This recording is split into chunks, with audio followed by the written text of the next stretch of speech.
Good evening, everyone. Welcome to the open caucus meeting for the Armstrong School District Board of Directors for March 7th, 2019. Would you please rise with me for a moment of reflection, followed by the Pledge of Allegiance.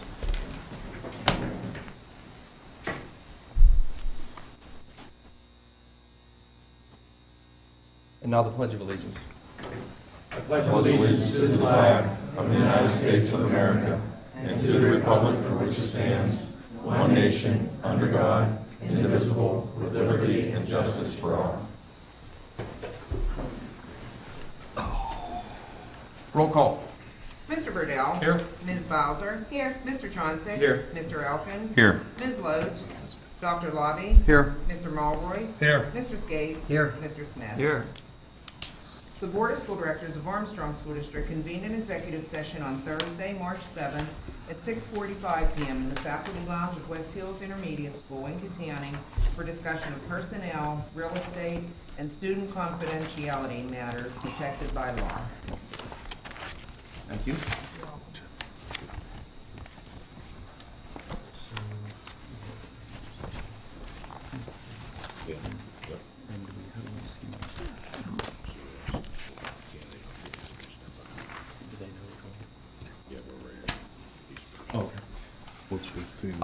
Okay, good evening. This evening we have a little different situation here where we have an opportunity to interview two individuals who are interested in an open school director seat.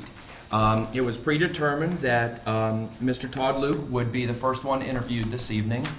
So then we would ask the other candidate, Mr. Schaefer, if you would step out. Is there a specific place where you should? There's some chairs and lounge thing here in the hall. Okay, if you would step out while we interview, that would be great, and then someone will come out and get you when it's time to come in. Thank you.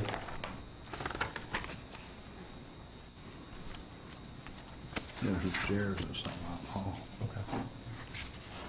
Okay. We want to have the candidate step to the podium? Yeah, if you would step to the podium, we'll ask you a series of questions, Mr. Luke.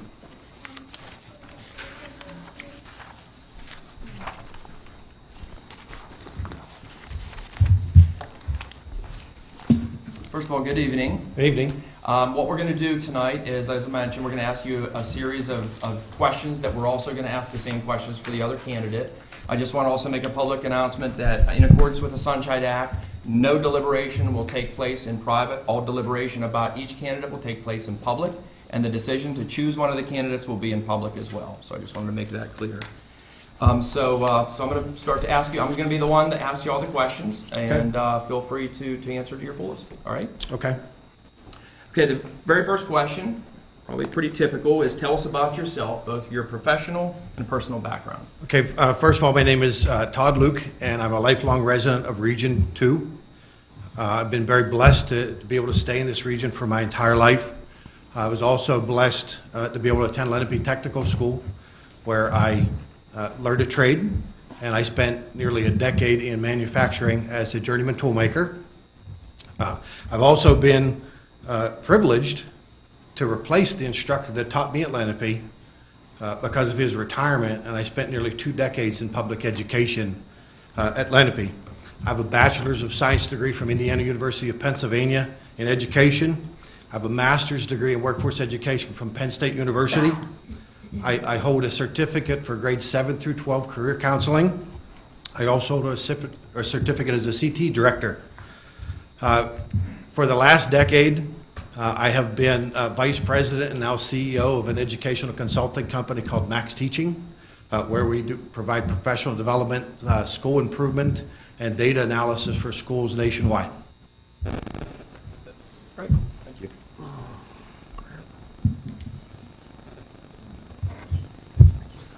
Okay, the next question is, why are you interested in serving as a school director, and what do you think the role is of any school director?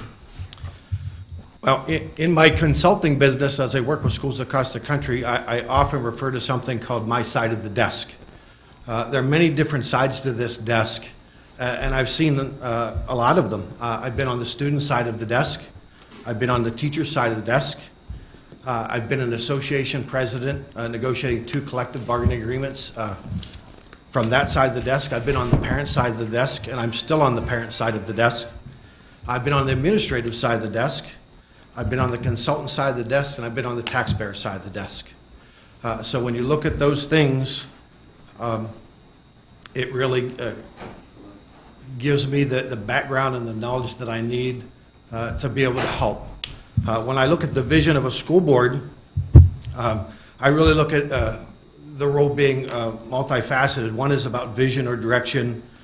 One is about policy.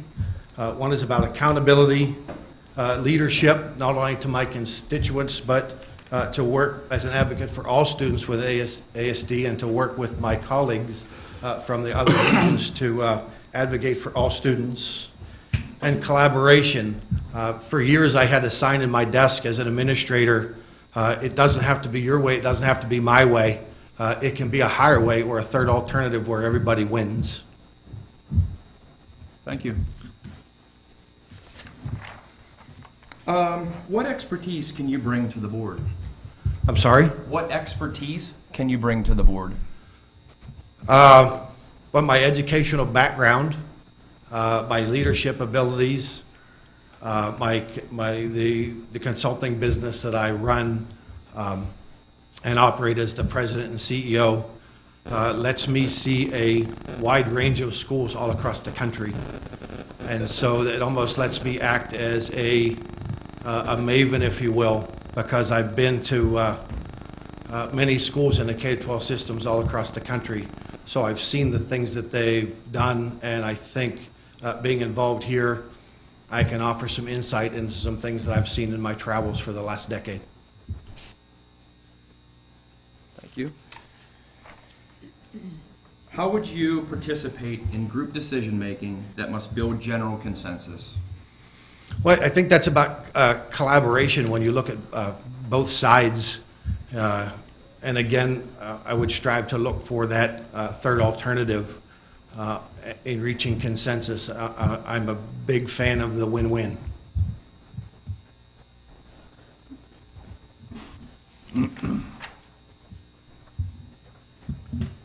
Please tell us what you think are the 3 biggest issues Armstrong School District will be facing in the near future, and please tell us some possible solutions to these.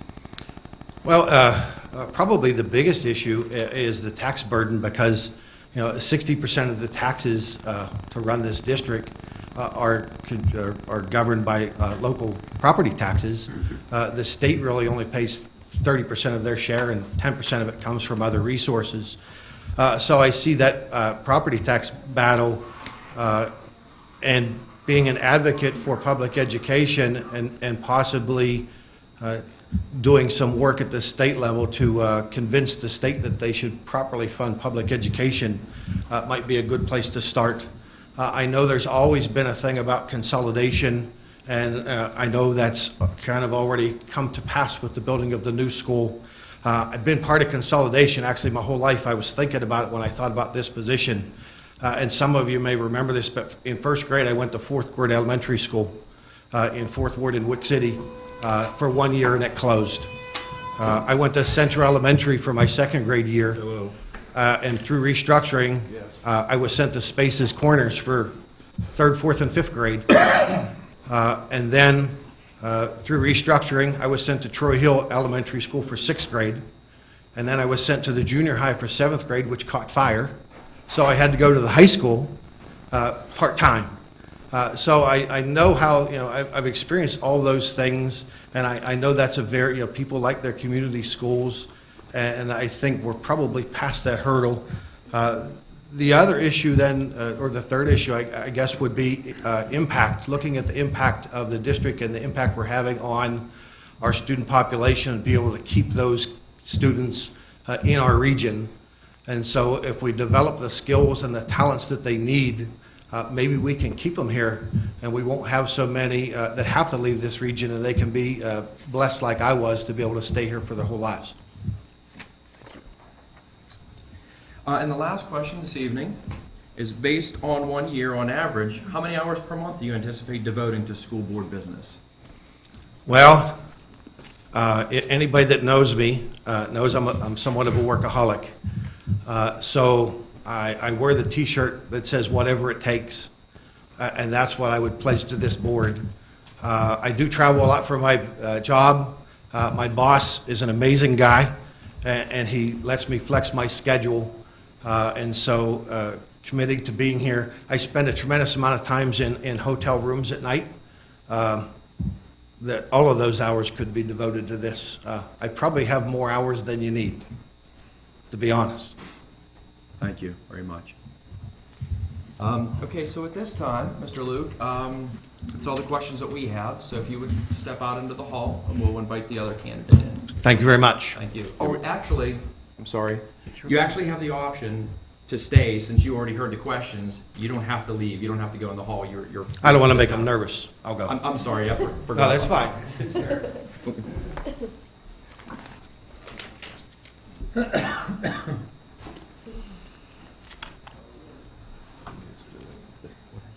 I mean, let's make it.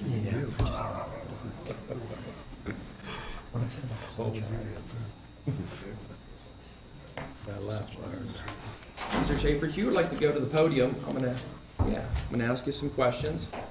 And before we get started, I think you were out in the hall when I made an announcement that you were in accordance to the Sunshine Act.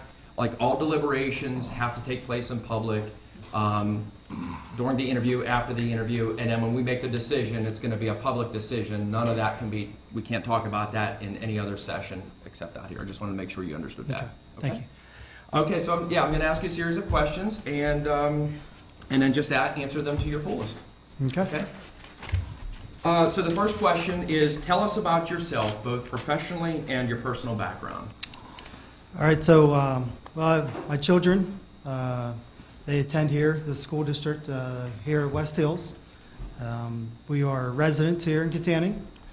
I grew up in Katanning all my life. We been part of the community. My family business, Schaefer's Heating and Air, they've been in business for 45 years.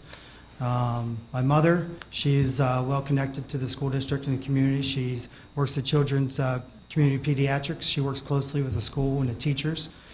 And I had the opportunity also to live in different states across the U.S. I got the opportunity to work for several different high technology companies. This has really opened my eyes up to the demand for a quality education, the need for a technical education, something that really wasn't open to my eyes until I got the chance to move around and see this. So with that, I hope to bring some of that, those ideas and items like that back to the area and bring in some opportunities. So I'm aware many of you have been a part of this board during the building and planning of the new high school.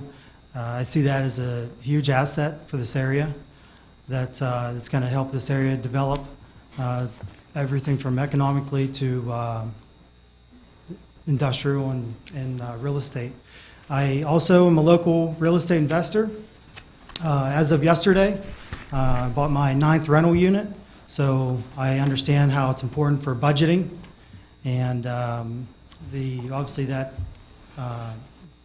I know it's important for taxes, and so I also have a personal, financial, and professional interest in the success of the Armstrong School District. Thank you. Next question. Why are you interested in serving as a school district director, and what do you think the role is of a school director? I mean, obviously with my family attending here locally, that's, the safety of the children and of the employees of the school. I know a lot of the information from attending the meeting, even the previous caucus meeting. A lot of the safety items are discussed here as far as at the school, how it's going to be handled, operating, items like that. I have a lot of, and then being a local resident, and then obviously invested in the community. Thank you. What expertise can you bring to the board? I've had a lot of exposure to the high technology industries. I'm all the companies I've worked with. I've always sat on the interview teams. So I know how it's the demand for the quality education starting off low. I interview operators, all the levels, up to the technicians in engineering. So I want to help with promoting the technology side to the school. I know STEM programs are huge right now. Bear Healthcare, who I work for, they are with a college right now. They're promoting different STEM programs. So I'd love to have the opportunity to try to get them in here at the Armstrong School District. I know a company I previously worked for, they have they call it the Kids Coding Bus. It goes all over the U.S. Would love to see that to come up. So I'd help to promote ideas like that. How would you participate in group decision-making that must build general consensus? Working into manufacturing, obviously, it's difficult to get everybody on board on different topics and ideas, but working within whether it's equipment or personnel, I found that like an analytical approach to decision making is something I enjoy. Looking at the facts, gathering data. So.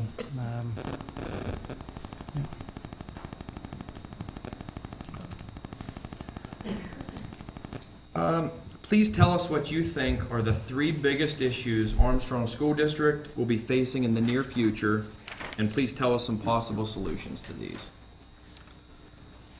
Well,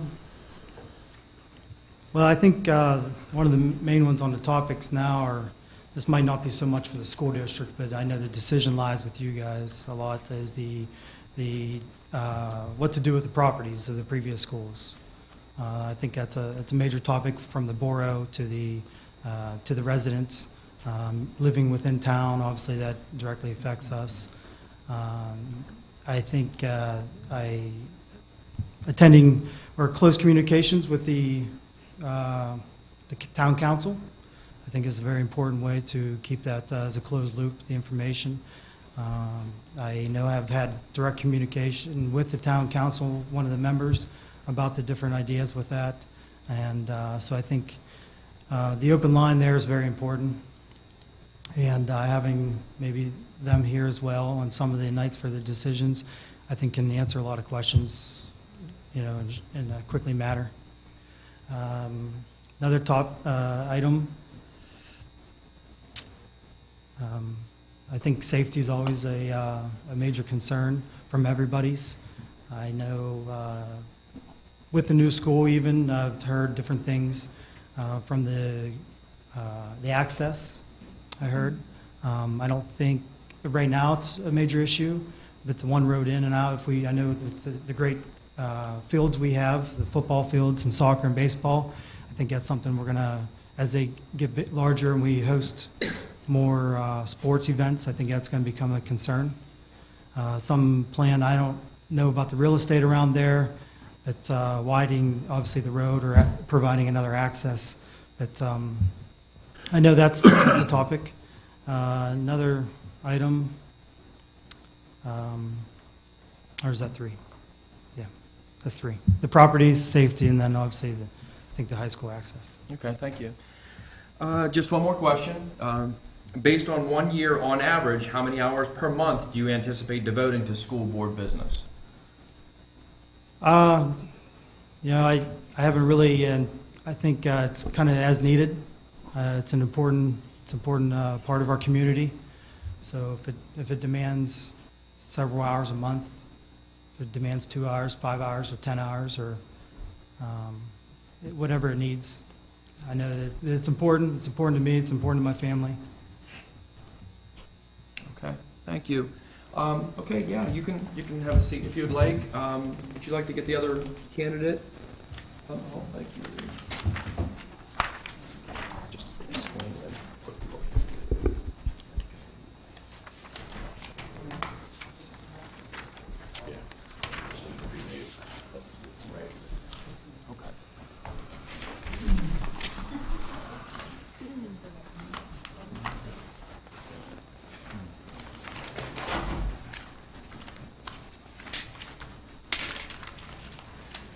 So thank you, first of all, to both of you. Regardless of who gets chosen for this seat, I really appreciate both of you stepping up and willing to take on that responsibility. So I wanted to thank you right away. We talked earlier just about this process, and what we've decided to do is on Monday, we will decide on the candidate. So we're not going to deliberate now at all. So you're welcome to stay, of course, but you're also welcome to leave at this point. But Monday we will make the decision on one of the candidates. Okay? Thank you. Again, appreciate it. Thank you. Okay, turning to our agenda. We have student board representative reports from West Shamokin, I believe.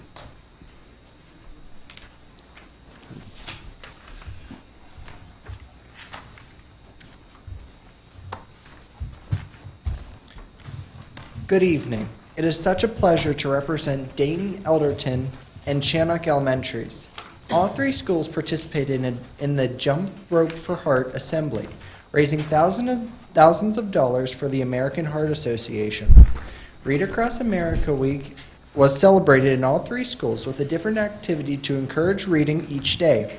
At Elderton, there was a book swap, and at Dayton, DEAR, which stands for Drop Everything and Read, was held. Also at Dayton, mystery readers read Dr. Seuss books, and one lucky student who guessed correctly was awarded a gift card. Retired teachers from Dayton and Chanock visited to share a book with primary classes. Sixth graders began scheduling for seventh grade in all three buildings. It's an exciting time as they prepare for junior high. All sixth graders visited West Shamokin for an official tour and orientation. To culminate the visit, sixth graders were treated to Act 1 of West Shamokin's musical performance of Cinderella. It's hard to believe that we have passed the 100th day of school. Dayton Elementary commemorated this day by dressing as if they were 100 years old. There were a lot of gray hair, canes, glasses on chains, suspenders, and even one balding gentleman who was from first grade. Finally, I set off to talk to students.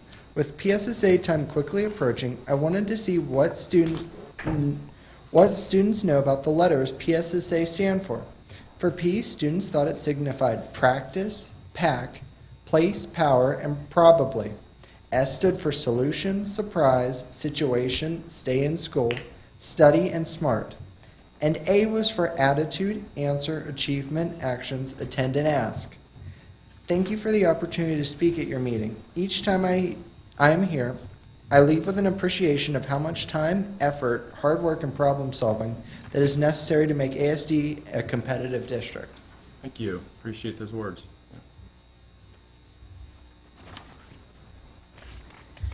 Good evening. I have the opportunity to represent West Shamokin High School tonight. Under staff and parents, the American Red Cross Association visited West Shamokin on February 26th for another successful blood drive. There were an abundance of students and faculty that took the initiative to make a difference. With the amount of blood donated, I heard this number from a Red Cross worker. Between 45 and 60 lives could be saved with those donations. It's interesting. I was one of the last ones of the day, and I was turned away. And it's hard to be disappointed to be turned away because there's not enough staff to keep up with the people who donated. So it was really successful. Sixth grade orientation, as Carter talked about, was held on March 1st, where sixth graders were met by their student ambassadors to receive a tour of the school as well as catch a glimpse of the musical. St. Patrick's Day dance will be held on March 15th. Students from surrounding elementary schools will have the opportunity to visit West Shamokin for these fun festivities. Under band and chorus, the West Shamokin Marching Band had the opportunity to perform at Disney World during the week of January 17th. These students were able to march in the daily parade in Disney during this time of great fun.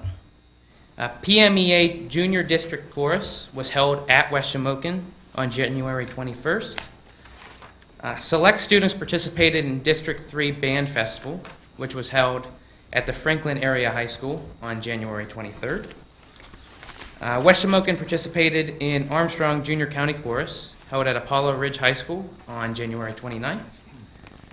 Many students participated in PMEA District Chorus, which was held at Armstrong High School on February 7th.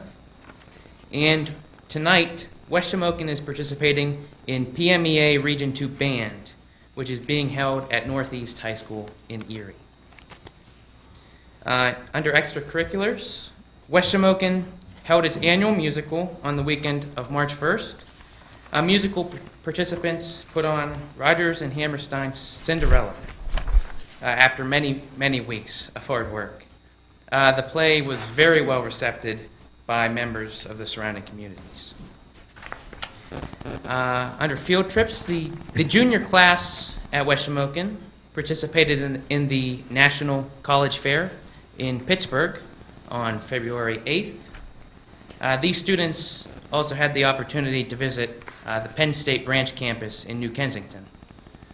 These students had the opportunity to meet with college representatives from around the country to learn more about the application process as well as getting ready for college. The biology classes at West Shamokin are participating in an organ and tissue awareness symposium on March 21st. These students will have the opportunity to witness a live autopsy through Skype, as well as hear from both organ donors and receivers. I actually had the opportunity to go last year, and it is excellent. Very informative. West Shamokin participated in the Pennsylvania Junior Academy of Science competitions held at Slippery Rock University on February 23rd. West Shamokin sent 14 students this year, and of these students, 10 received first place awards and will be going to Penn State in order to compete in the statewide competition. The remaining 4 students received second place awards. Many students are participating for the Heritage Conference academic competitions that are taking place next week. Teams range from needing knowledge of government to math to family consumer sciences. The advisors of these teams expect that these teams will place well this year. And in sports, very slim there, the West Shamokin boys basketball team made it to playoffs, in which they were a quick first-round exit. It's a kind of disappointing end. They were in the playoffs, so that's good. That is. Thank you both for your reports. Very comprehensive. Thank you Yes. very much. Thank you for the opportunity.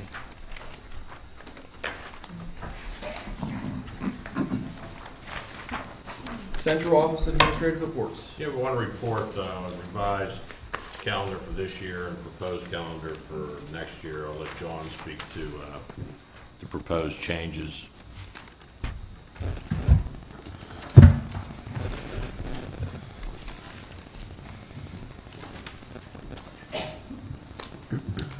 Good evening. Basically, what it comes down to now is we've had 7 snow days. We had 4 makeup days built in. What we're looking at is adding 3 days on to the end. That would move the end of the school year for the students back to the 12th. And the teacher's last day then would be the 13th. I don't know what more to say on that. It's basically comes down to simple math that we don't have any extra days built in there after this. We've used all the days that we have built into the calendar.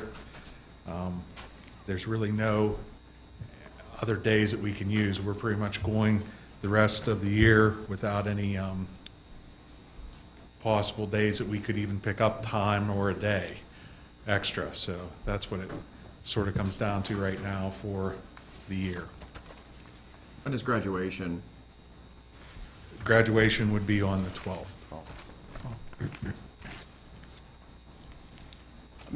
I mean, it's got to be incredibly challenging, you know, because like you said, it all comes down to the math. I mean, I assume that you guys looked at all other avenues to be even, you know, thinking outside the box creatively with anything. Yeah, I mean, this is it. This is what it, you know. We lose a little bit of flexibility when we have an after Labor Day start. Yes. Yeah, The it last makes 2 years we've had after Labor Day starts due to some construction that was going on in the summertime. So Yeah, we vetted this with central office people and our building principals. We try to preserve that graduation day because we know people have plans and people are coming in and out of town for that. But in this case, it was difficult. And we had the mold issue, we had a water main break issue. So it's been one thing after another. I'm surprised that we were able to keep getting approvals from the state to get to the end and have enough instructional minutes in the days. Yeah. Yeah, we are very tight on instructional minutes for West Shamokin because of the mold issue. So. Yeah, we do apologize for any inconvenience that may have caused those folks who are traveling from out of town or getting ready to leave on vacation. But in this instance, like I said, not much flexibility. Are we starting next year after Labor Day? Well, we We have anticipated. Yeah, I can go. I think you have an attachment to look at for next year. We have 2 options on the calendar. Basically, what we were looking at for next year is the start of school for the students at August 27th. That would allow 4 days of instruction.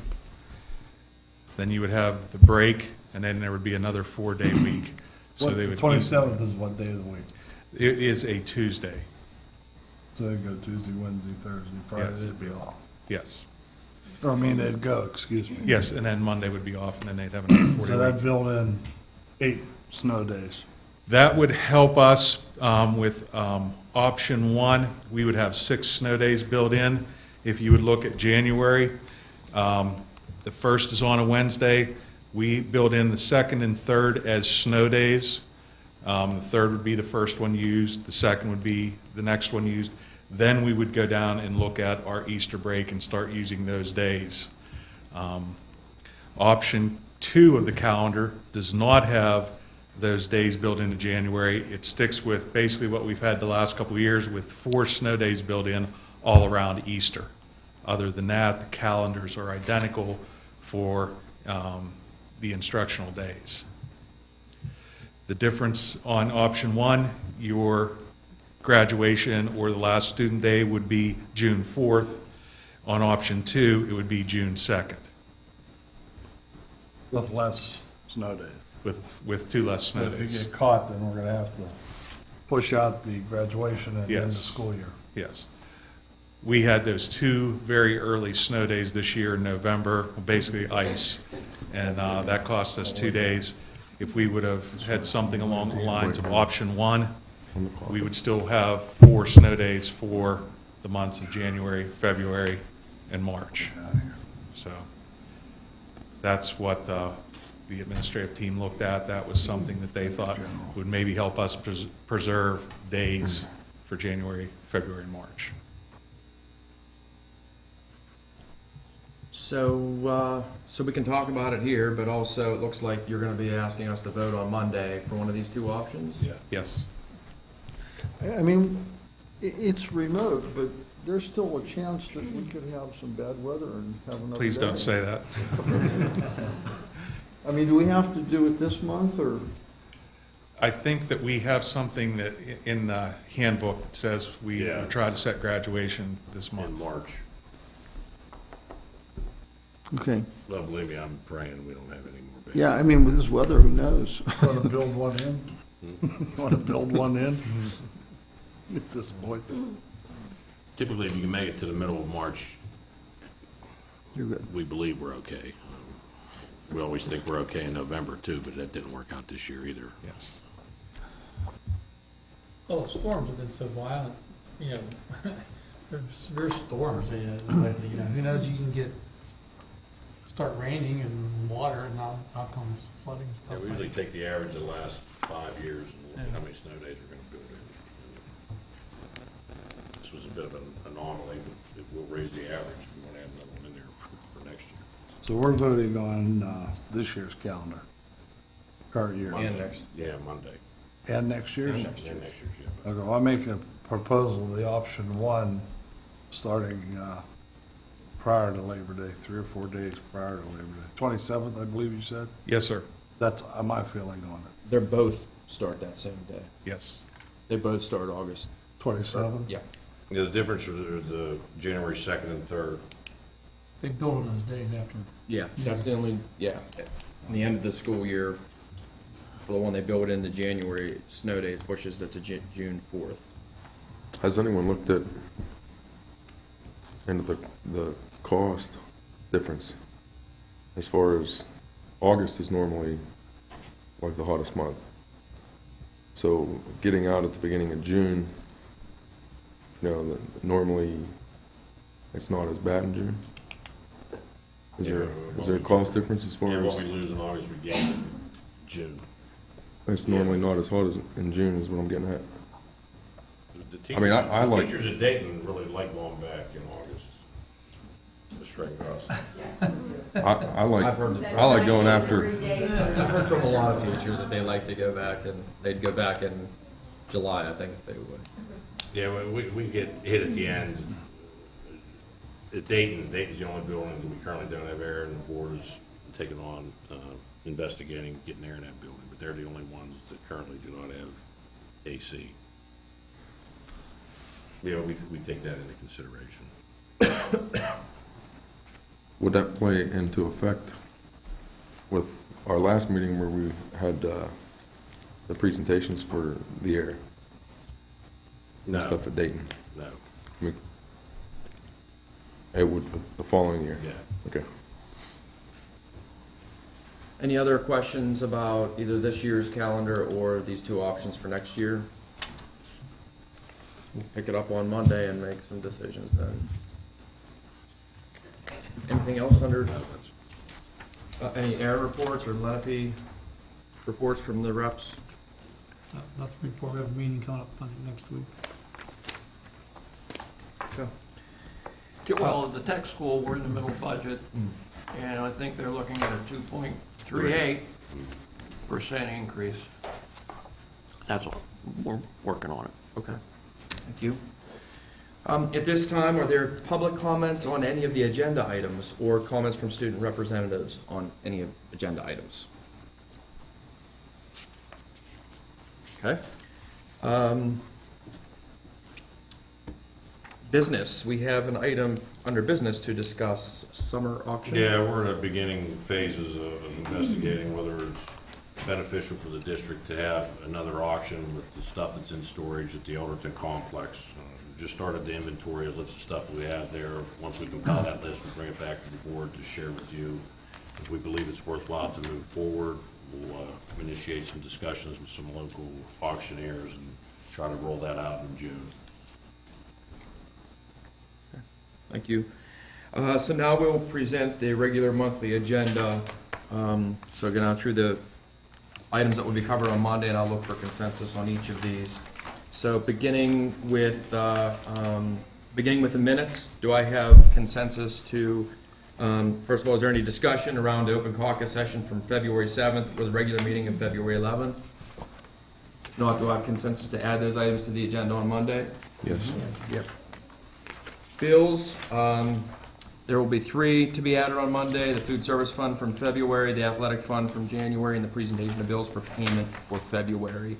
Any discussion about any of those bills? Do I have consensus to add those to the agenda on Monday? Yes. Yes.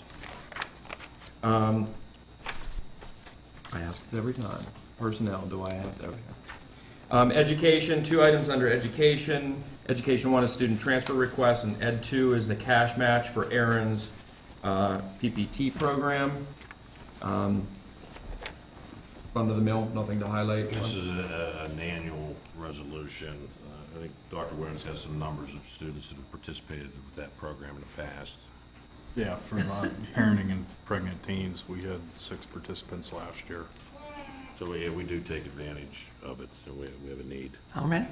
6. 6. I don't know. We get a number, so I can't say whether that was, male, female, or, Both high schools, 6, that's all. that was the number I was given, yes. Just to give you an example, the tech school is higher than that.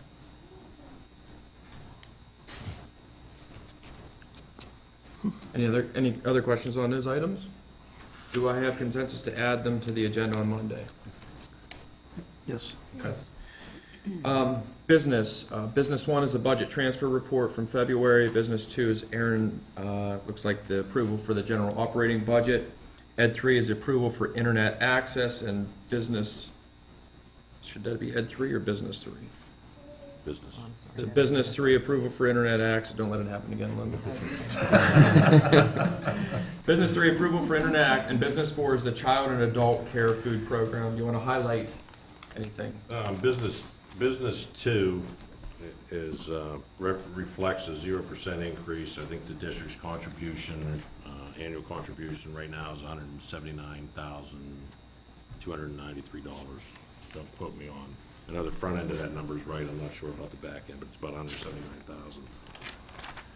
$179,000. You have, there's a resolution regarding internet access. We're in a process right now, and I was hoping to give you that document today, the contract for our internet provider. We were late in the day. We're still in negotiations and trying to wrap that up. We're pretty confident that you'll have that document in your board docs tomorrow when Linda sends out the agenda.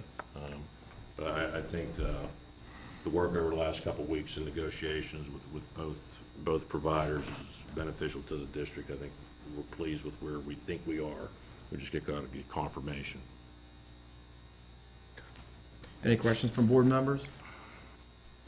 Do I have consensus to add business 1 through business 4 to the agenda? Yes. Student transportation, standard item, approval of bus drivers for 2018-19. Do I have consensus to add that to the agenda? Yes. Policy, we have a few policy revisions here. Policy 4, actually, so I would look to our solicitor if they would like to highlight any of those. Certainly. Policy 222, actually Policy 222, Policy 323, and Policy 707 and Policy 904 are all being revised to address the new issue of vaping in schools. They pretty much mirror the old policies, but with the inclusion now of references to vaping and vaping paraphernalia. I'm not sure if that's what it's called, but because I don't know anything about it. But in any event, the primary purpose of many of the amendments relate to the inclusion of language related to vaping. There is also some additional language in Policy 222, new Policy 222, to discuss a student's potential suspension or expulsion from school for violation of the policy. And in Policy 323, the inclusion of some additional language regarding the potential discipline of employees for violation of the policy in accordance, for those that are covered by the collective bargaining agreement, in accordance with the CBA. Policy 707, I believe, is the suggestion is that there, in addition to the inclusion of language related to vaping, there has been a suggestion that language be removed regarding the use of school facilities for political events or exclusions. And I believe that is it. Thank you. Is this state mandated, Is what? the policy on tobacco? I'm not sure. I think my gut tells me no. It's more just good practice. The only thing that I found a little unusual here was it prohibits the possession of tobacco by students, but not by staff and administrators, just the use on the property.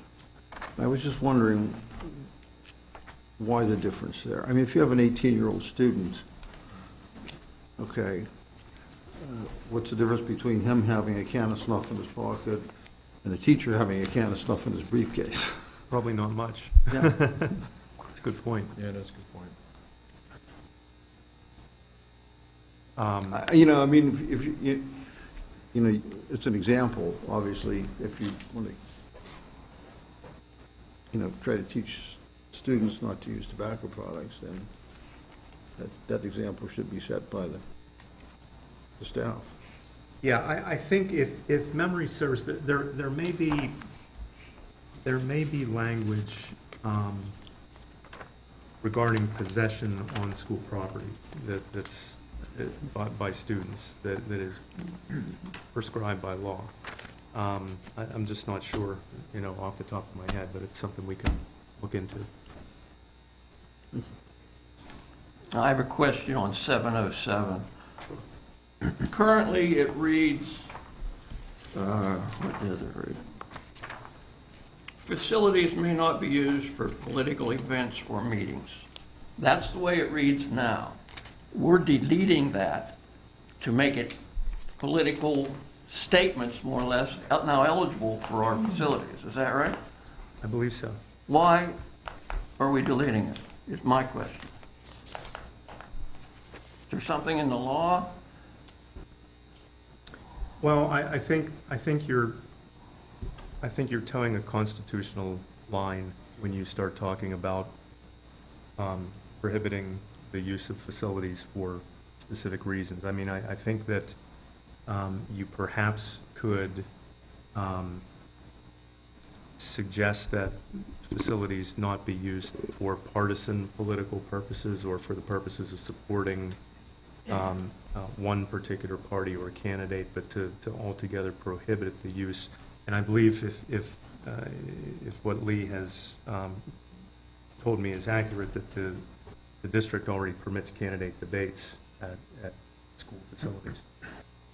So the outright prescription altogether of any political discussion, again, may not pass constitutional muster if challenged. So I think that was the thinking behind it. So we could have a group of individuals decide they want to make a political statement. They could be whatever major pro-abortion, gun control. They could be atheists as part of a political movement, and we would be, you're trying to say we'd be forced to let our auditorium be used for that? I think as long as they are complying with their constitutional right of free speech, yes. Why is it just being caught now, then, I wonder?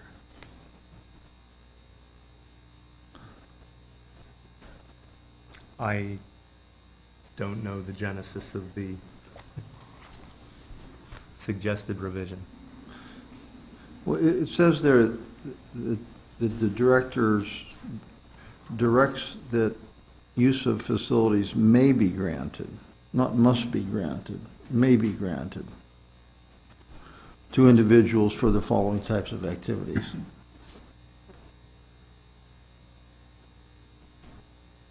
Did this come out of administration for any reason? No, this is on the updates that Lee's office provides us. Okay. Just on a monthly basis. Okay.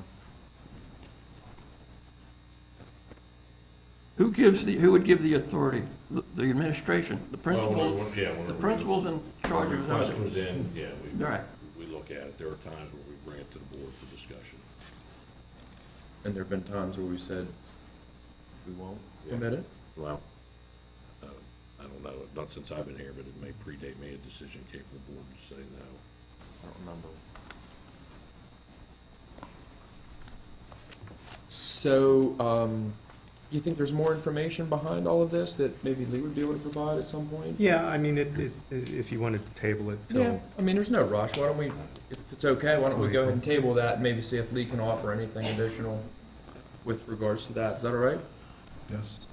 Okay, so, if Maybe there's... some clarification on it. Right. If there's no other further questions, so I'll look forward to add policy 1, 2, and 4 to the agenda on Monday. Do I have consensus to add those three? Yes. Yeah.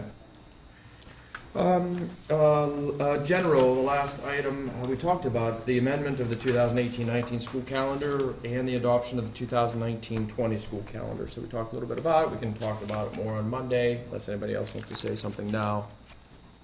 If they don't, do we have consensus to add those items to the agenda on Monday? Yes. Yes.